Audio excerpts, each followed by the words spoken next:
నమస్కారం. ఈరోజు సుఖీభవలో గర్భిణీలో మూర్ఛలు ప్రమాదమా, మూత్ర పరీక్షతో ప్రోస్టేట్ క్యాన్సర్ నిర్ధారణ, తౌడు నూనెతో మేలైన ఆరోగ్యం, మనం సరిగానే బ్రష్ చేస్తున్నామా, ఇంకా హెల్త్ టిప్. ఇంతకుముందు మూర్ఛ వ్యాధి లేకపోయినా కొంతమందికి గర్భంతో ఉన్న కాలంలో మూర్ఛలు కనిపిస్తూ ఉంటాయి. ఈ మూర్ఛలు రావడానికి కారణాలు ఏవైనా కావచ్చు. గర్భిణీ దశలో కనిపించే మూర్ఛల్ని మాత్రం సీరియస్గా తీసుకోవాల్సిందే. ఎందుకంటే గర్భిణీలో కనిపించే మూర్ఛలు ఇటు కాబోయే అమ్మలోనూ అటు పుట్టబోయే బిడ్డలోనూ చాలా సమస్యల్ని తెచ్చిపెట్టే ప్రమాదం ఉంటుంది. ఈ నేపథ్యంలో గర్భిణీ దశలో మూర్ఛలు ఎందుకు వస్తాయో, మూర్ఛ వ్యాధి విషయంలో గర్భిణీలు ఎలాంటి జాగ్రత్తలు తీసుకోవాలో ఇప్పుడు తెలుసుకుందాం.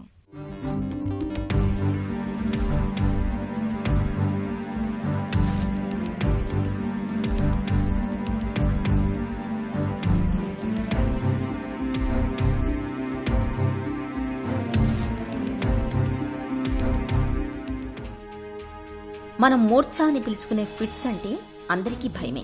వ్యాధిగా అది ప్రాణాంతకం కాకపోవచ్చు, కానీ పదే పదే ఫిట్స్ రావడం, మూర్ఛ మందులతో కనిపించే దుష్ఫలితాలు, మూర్ఛ వ్యాధిపై సమాజంలో కనిపించే వివక్ష, ఇవన్నీ మూర్ఛ వ్యాధిని నేటికీ మన సమాజంలో ఒక తీవ్రమైన సమస్యగానే నిలబెడుతున్నాయి. ఇక మహిళల్లో మూర్ఛ వ్యాధి ఉంటే పెళ్లి మొదలుకొని గర్భధారణ వరకు అనేక రకాలుగా వివక్ష కనిపిస్తుంది. మూర్ఛ వ్యాధి ఉంటే పెళ్లి చేసుకోకూడదని, ఒకవేళ పెళ్లి చేసుకున్న పిల్లల్ని కనకూడదనే నమ్మకాలు మన దగ్గర కనిపిస్తాయి. నిజానికి అన్ని రకాల జబ్బుల్లాగే మూర్ఛ వ్యాధి కూడా ఒక సాధారణ జబ్బే. ఆధునిక వైద్యం బాగా అభివృద్ధి చెందిన ప్రస్తుత తరుణంలో మూర్ఛ వ్యాధి గురించి భయపడాల్సిన పనే లేదు. మహిళలు నిశ్చింతగా పెళ్లి చేసుకోవచ్చు, గర్భం ధరించవచ్చు అని చెబుతారు డాక్టర్లు. ఎపిలెప్సీ ఇన్ ప్రెగ్నెన్సీ అంటే ప్రెగ్నెన్సీలో ఫిట్స్ రావటం గురించి. ప్రపంచంలో ఉన్న ఎపిలెప్సీ పేషెంట్స్ అందరిలోకి ఇండియాలో ఎవ్రీ 100 ప్రెగ్నెన్సీస్కి ఒక ప్రెగ్నెన్సీలో ఎపిలెప్సీ ఉన్నవాళ్ళు ప్రెగ్నెంట్ అవటం చూస్తూ ఉంటాం అనమాట. అంటే ఈ కండిషన్ ఏమీ అన్కామన్ కాదు. ప్రెగ్నెన్సీలో మొదటిసారి ఎవరికైనా ఫిట్స్ వచ్చినట్లయితే అది ఫస్ట్ హాఫ్ ఆఫ్ ప్రెగ్నెన్సీ అంటే 4-5 నెలల లోపల గనక ప్రెగ్నెన్సీ లోపల గనక ఫిట్స్ వస్తే మనం ఇంతకు ముందు కూడా ఫిట్స్ వ్యాధి ఉన్నట్లు లెక్క. లేదంటే ఈ 5th మంత్ తర్వాత కనుక ఫిట్స్ వచ్చినట్లయితే మనం దాన్ని ఎక్లాంప్సియా అంటాం అనమాట. బీపీతో కాంప్లికేషన్ వచ్చిన ఫిట్స్ లాంటివి అని చెప్పేసి ఆ రకంగా ట్రీట్మెంట్ ఇస్తాం. ఏ రకమైన ఫిట్స్ అనేది ప్రెగ్నెన్సీకి ముందే గనక ఫిట్స్ వచ్చిన వ్యాధి కనుక డయాగ్నోజ్ అయ్యి ఉంటే ఒక రకంగా అది ఎపిలెప్సీ ఇన్ ప్రెగ్నెన్సీ అని చెప్పేసి దాని ట్రీట్మెంట్ ఆ లైన్స్లో ట్రీట్మెంట్ ఇస్తాం. ఈ ఫిట్స్ ప్రెగ్నెన్సీ ముందే కనుక వస్తున్నట్లయితే చాలా ఇంపార్టెంట్ ఆస్పెక్ట్ ఏంటంటే ప్రెగ్నెన్సీ ప్లాన్ చేసుకునే ముందే ట్రీట్మెంట్తో న్యూరాలజిస్ట్ దగ్గరికి వెళ్ళి ట్రీట్మెంట్ వాళ్ళు ఏదైతే వేసుకుంటున్నారో ఆ టాబ్లెట్స్ ఎంత ఫ్రీక్వెన్సీతో ఫిట్స్ వస్తున్నాయి అనేది అంతా రివ్యూ చేయించుకుని, ప్రెగ్నెన్సీ ప్లానింగ్ అయితే గనక మెడికేషన్ ఒక్కోసారి మార్చాల్సి వస్తుంది. ఒకవేళ 2 డ్రగ్స్ మీద ఉంటే ఒకదాని మీదకి తీసుకొచ్చి ప్రెగ్నెన్సీలో ఏ డ్రగ్ అయితే సేఫ్ అంటే కొన్ని న్యూయర్ డ్రగ్స్ ఉన్నాయి, కొన్ని ఓల్డర్ డ్రగ్స్ ఉన్నాయి అన్నమాట. ఓల్డర్ డ్రగ్స్ కూడా వాటి బెనిఫిట్స్ వాటికి ఉంటాయి, కానీ ప్రెగ్నెన్సీలో కొన్ని older drugs like sodium valproate అంటాం. ఆ సోడియం వాల్ప్రోయేట్ అనే డ్రగ్ అలాంటివి ప్రెగ్నెన్సీలో వాడకూడదు. వాడితే పుట్టబోయే బిడ్డకి అవయవ లోపాలు వచ్చే అవకాశం ఉంది, వాళ్ళ ఐక్యూ తక్కువగా పుట్టే అవకాశం ఉంది. సో ఇలాంటివి మనం మెడికేషన్ ప్రెగ్నెన్సీ ముందే మార్చుకుని ఫిట్స్ ఫ్రీక్వెన్సీ తక్కువగా ఉన్న టైంలో ప్లాన్ చేసుకుని folic acid tablets 5 milligrams per day ఆ ఫోలిక్ యాసిడ్ టాబ్లెట్స్ అనేవి వేసుకుంటూ ప్రెగ్నెన్సీ ప్లాన్ చేయాలన్నమాట. ఫిట్స్ మనిషిని చిగురుటాకులా కంపించిపోయేలా చేసే సమస్య. నిజానికి ఫిట్స్ అనేవి అంత తొందరగా వదిలే సమస్య కూడా కాదు. ముఖ్యంగా స్త్రీలో ఫిట్స్ అనేవి ఇంకాస్త భిన్నంగా జటిలంగా కనిపిస్తాయి. ఎందుకంటే స్త్రీలలో నెలసరి, గర్భిణీ దశ, కాన్పు, మెనోపాజ్ ఇలా హార్మోన్లతో ముడిపడిన దశలు ఎన్నో ఉంటాయి. ఫలితంగా ఈ దశలన్నీ ఫిట్స్ చికిత్స మీద, అలాగే ఫిట్స్కు వాడే మందులు ఈ హార్మోన్ల మీద పరస్పర ప్రభావం చూపిస్తుంటాయి. మరీ ముఖ్యంగా గర్భిణీ దశలో మూర్ఛలు, వాటి తాలూకు చికిత్స అనేది స్త్రీల మీద విశేష ప్రభావం చూపిస్తుంది. ఫిట్స్కు వాడే మందుల వల్ల పుట్టబోయే బిడ్డలో అవకరాలు వస్తాయని చాలా మంది భావిస్తుంటారు. ఇందులో నిజం లేకపోలేదు. అలా అని ఫిట్స్కి చికిత్స మానేయడం కూడా సరికాదు.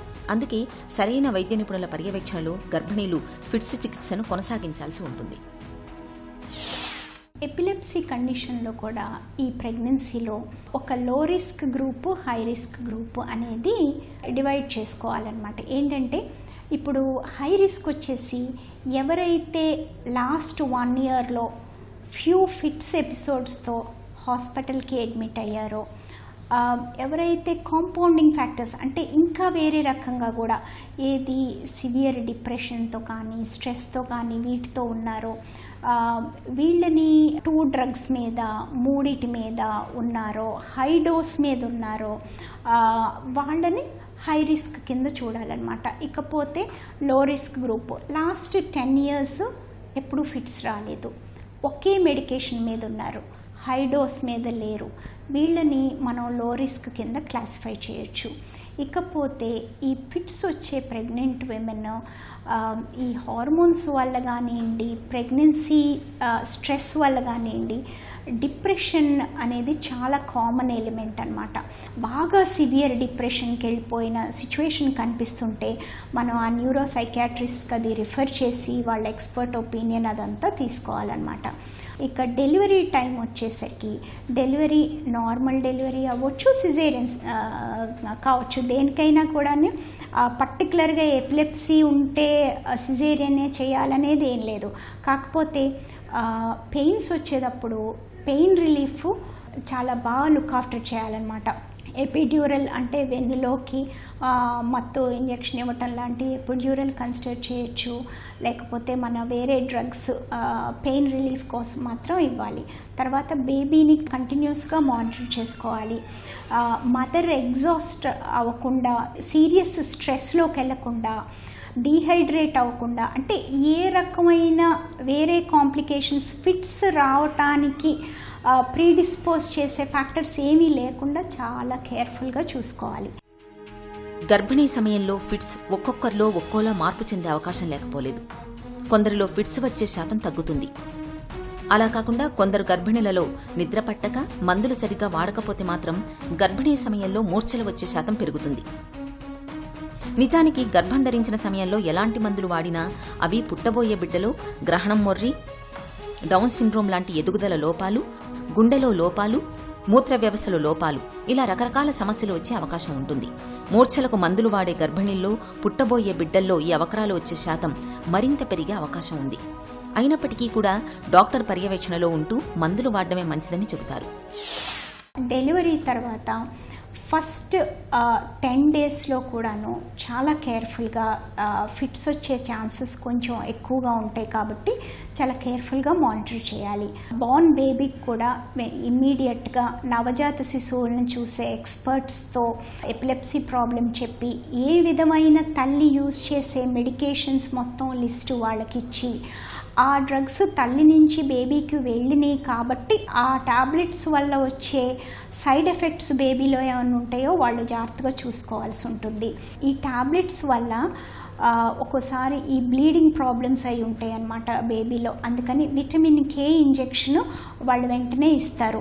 ఏ రకమైన టాబ్లెట్స్ వేసుకుంటుంది, బేబీకి ఏ సైడ్ ఎఫెక్ట్స్ ఏమన్నా వస్తాయా అనేది ఒకసారి మళ్ళీ పిల్లల డాక్టర్ని కూడా కనుక్కొని, మళ్ళీ గైనకాలజిస్ట్ని కూడా కనుక్కొని బ్రెస్ట్ ఫీడింగ్ని ఎంకరేజ్ చేస్తాము.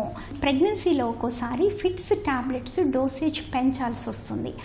ఆ పెంచిన టాబ్లెట్స్ మళ్ళీ అదే డోస్ అవసరమా కాదా అని డెలివరీ అయినాక 10 రోజుల తర్వాత మళ్ళీ న్యూరాలజిస్ట్ రివ్యూ తీసుకుని ఆ డోసుని రీఅడ్జస్ట్ చేసుకోవాల్సిన అవసరం ఉంటుందన్నమాట. తర్వాత ప్రెగ్నెన్సీకి గ్యాప్ కూడాను మినిమం సిజేరియన్ అయితే కనుక 2 సంవత్సరాలు, నార్మల్ డెలివరీ అయితే అట్లీస్ట్ 1 సంవత్సరం గ్యాప్ లేకుండా నెక్స్ట్ ప్రెగ్నెన్సీ ప్లాన్ చేసుకోకూడదు. మూర్ఛ వ్యాధితో బాధపడే గర్భిణీలు ఒకవైపు మందులు వాడుతూనే మరోవైపు జీవనశైలిలోనూ ప్రత్యేకమైన జాగ్రత్తలు తీసుకోవాలి. ముఖ్యంగా సమతులాహారం, నిత్యం తగినంత శారీరక వ్యాయామం ఉండేలా చూసుకోవాలి. రోజుకు కనీసం 8 గంటలైనా నిద్రపోవాలి. అన్నింటికంటే ముఖ్యంగా ఫిట్స్కు క్రమం తప్పకుండా మందులు మింగుతుండాలి. కాన్పు అయ్యే వరకు డాక్టర్ పర్యవేక్షణలో ఉండాలి. ఇలా అన్ని రకాలుగా తగిన జాగ్రత్తలు తీసుకోవాలి. వంటల్లో నూనె వాడకం పెరిగితే మన ఒంట్లోనూ కొవ్వులు కొలెస్ట్రాల్లు పెరుగుతాయన్నది కాదనలేని సత్యం. అందుకే నూనెల వాడకంలో మనందరికీ ఒకంత గుబులు. ఏ నూనె మంచిది, రిఫైన్డ్ ఆయిల్ మంచిదా, డబుల్ రిఫైన్డ్ వాడొచ్చా, ఇలా సవాలక్ష సందేహాలు మదిని తొలుస్తూ ఉంటాయి. అయితే ఇలాంటి సందేహాలేవి అక్కర్లేకుండా నిక్షేపంగా వాడుకునే వంట నూనె ఒకటి ఉంది. అదే రైస్ బ్రాన్ ఆయిల్. తవుడు నుంచి తయారయ్యే ఈ వంట నూనెతో మనకు చాలా రకాల ఆరోగ్య ప్రయోజనాలు లభిస్తాయని చెప్తారు డాక్టర్లు. రైస్ బ్రాన్ ఆయిల్ గురించిన పూర్తి వివరాల్ని ఇప్పుడు తెలుసుకుందాం.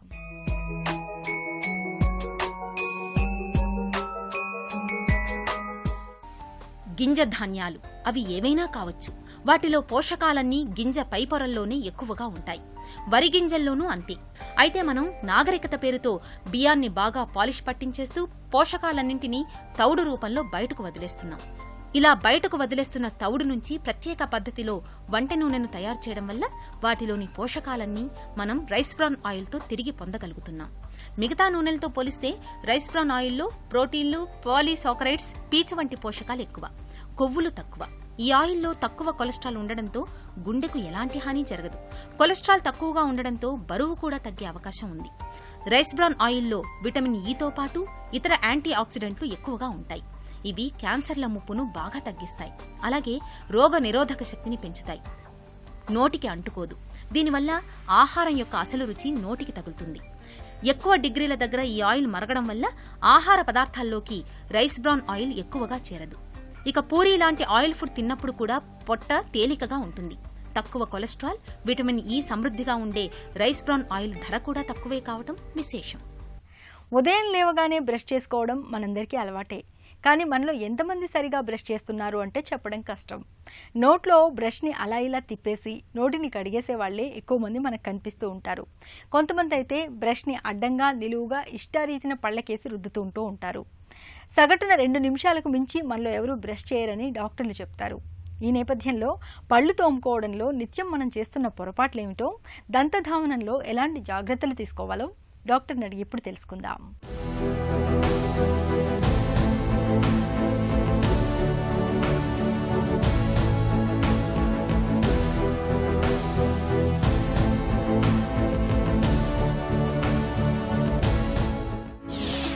సరిగా బ్రష్ చేయకపోతే వచ్చే సమస్యలేంటి? మా దగ్గరికి వచ్చినప్పుడు కొంతమందికి అబ్రేషన్స్ అంటాం. అంటే చాలా గట్టిగా బ్రష్ చేయడం వల్ల క్రమంగా, అంటే ఒకేసారి కాకుండా ఎంతో కాలంగా గట్టిగా బ్రష్ చేయడం వల్ల, చాలా ఎక్కువ సమయం బ్రష్ చేయడం వల్ల పంటి పైన ఎనామెల్ పూర్తిగా అరిగిపోతుంది. అలాంటప్పుడు వాటికి ఫీలింగ్స్ కానీ అలాంటి చేసి చికిత్స చేస్తూ ఉంటాం. కొన్నిసార్లు చిగురు మీద కూడా గట్టిగా బ్రష్ చేయడం వల్ల చిగురు కూడా పైకి జారిపోతుంది. సో పంటి సెన్సిటివిటీ, పళ్ళు జూమని లాగటం, తిన్నప్పుడు వేడిగా చల్లగా తీసుకున్న పళ్ళు జూమని లాగటం కూడా దీనివల్లే కనిపిస్తుంది. అలాగే కొంతమంది ఏంటంటే ఇప్పటికి కూడా మంజన్ వాడటం, అలాగే కొంతమంది మనం ఊళ్ళలో చూసినప్పుడు బొగ్గు వాడటం, బొగ్గు పొడి వాడటం, ఇలాంటివి చూస్తూ ఉంటాం. ఇవి మంజన్లు కానీ టూత్ పౌడర్స్లో కానీ గరుకు పదార్థం ఎక్కువగా ఉంటుంది. సో దానివల్ల కూడా పళ్ళు అలా ఎక్కువ కాలం వాడిన వాళ్ళలో చూసినట్టయితే దానివల్ల కూడా పళ్ళు అరిగిపోవడం, ఎనామిల్ అరిగిపోవడం అనేది చూస్తూ ఉంటాం. 4వది, ప్రతి ఒక్కరు ఏంటంటే ఉదయం లేచిన తర్వాత బ్రష్ చేయటం అందరికీ అలవాటు ఉంటుంది. కానీ రాత్రి పడుకునే ముందు బ్రష్ చేయటం అలవాటు ఉండదు.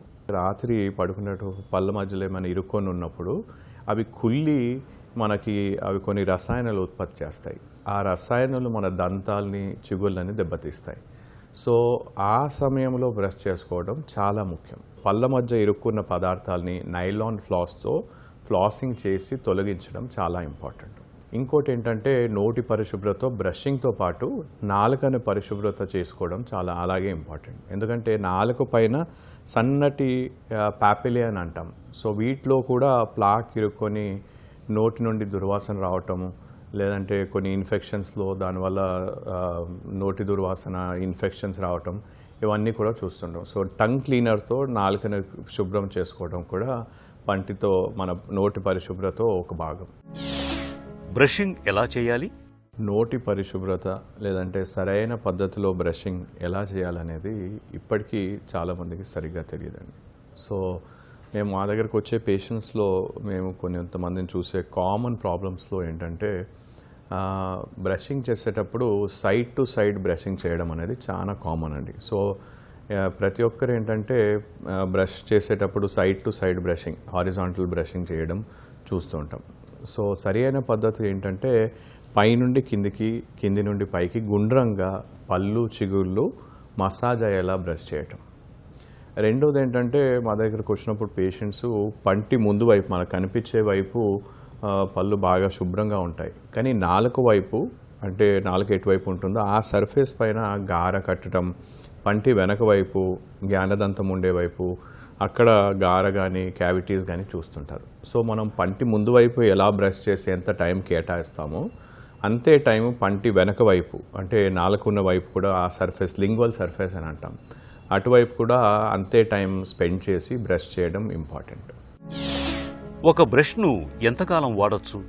టూత్ బ్రష్ ప్రతి 2 నెలలకు 3 నెలలకు టూత్ బ్రష్ మార్చాలి. టూత్ బ్రష్ మార్చడానికి ఒక ఇండికేటర్ అంటే కొన్ని బ్రషెస్లో ఇండికేటర్ బ్రష్ అని వస్తుంది, అందులో ఆ కలర్ మారుతూనే ఉంటే ఆ బ్రష్ మార్చాలని దాని అర్థం అన్నమాట. అలాగే మనకు కామన్గా ఇండికేటర్ లేకున్నా అని కూడా మనకు తెలియాల్సింది ఏంటంటే ఒకసారి ఈ కుచ్చులు బ్రష్ ఒక కుచ్చులు బెండ్ అయిపోయినట్టు వంకర అయినట్టు ఉంటే దాన్ని మార్చాలన్నమాట. అలా వంకర అయిపోయిన కుచ్చుల్ని వాడడం వల్ల కూడా పంటిపైన ఉన్న ఎనామెల్ అరిగిపోవడము ఇంకా డ్యామేజ్ అయ్యే అవకాశాలు ఎక్కువగా ఉంటాయి. సో ప్రతి 2 నెలలకు 3 నెలలకు ఒకసారి కుచ్చులు తేడా వస్తూనే ఉంటే వెంటనే బ్రష్ని మార్చాలని సలహా ఇస్తాం. బ్రష్ ఎంపిక ఎలా ఉండాలి? ప్రతి ఒక్కరి నోటి ఆకారం కానీ ఆకృతి కానీ ఒకేలాగా ఉండదు. సో కొంతమందికి చిన్నగా ఉంటాయి, కొంతమంది పెద్దగా ఉంటాయి. సో స్పెషల్గా ఈ చిన్నగా ఉన్న వాళ్ళలో, చిన్న నోటి ఉన్న వాళ్ళలో ఏంటంటే ఈ పెద్దగా ఉన్న బ్రిసిల్స్ కానీ హెడ్ కానీ బ్రష్ హెడ్ కానీ వాళ్ళకి సెట్ కాదు.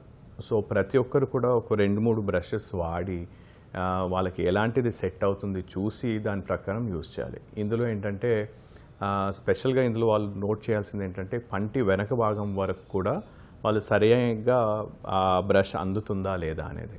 సో ఇది ఒకటి ఇంపార్టెంట్ పాయింట్ వాళ్ళు గమనించాలి. సో అలా ఉన్నట్టయితే ఇప్పుడు ఈ కొత్తగా ఏంటంటే చిన్న హెడ్ రావటము, బెండబుల్ హెడ్ రావటం, దీంతో ఏంటంటే ప్రతి ఒక్క ఏరియా కూడా కవర్ అయ్యేటట్టు చూసుకోవచ్చు.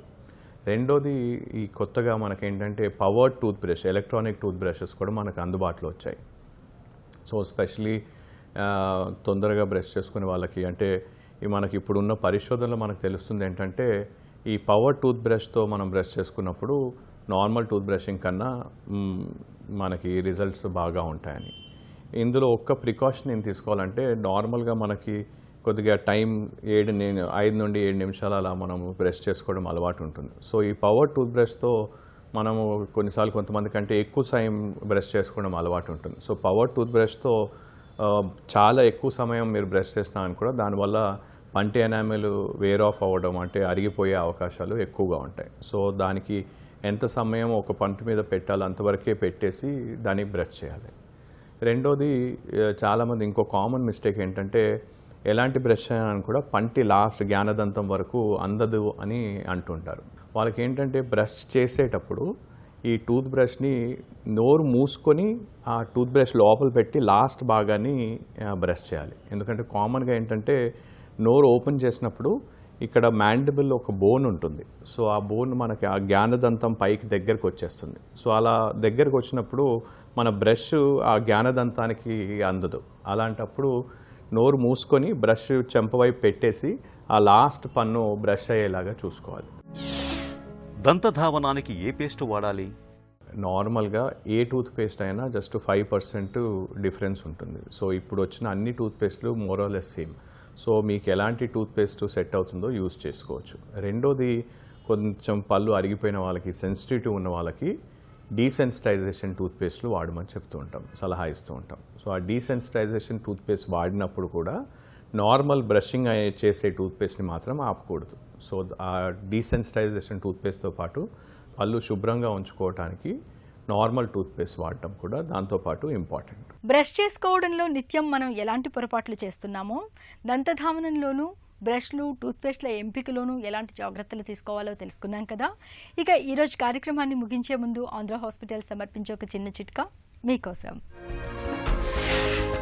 చలికాలంలో గొంతు బొంగురు సమస్యగా మారినప్పుడు వేడివేడి టీలోకి కొద్దిగా తేనెని కలుపుకొని తాగండి. తేనెలో ఉండే సహజ సిద్ధమైన యాంటీవైరల్ గుణాలు గొంతు బొంగురుకు కారణమైన వైరస్లను నాశనం చేస్తాయి. గొంతు బొంగురు ఇట్టే తగ్గిపోతుంది. సుఖీభవ కార్యక్రమానికి సంబంధించిన మీ విలువైన సూచనలు, సలహాల్ని వెంటనే మాకు రాయండి. మా చిరునామా Sukhibhava, ETV, Ramoji film city, Hyderabad 501512 లేదా sukhibhava@etv.co.in ఈమెయిల్ చేయండి.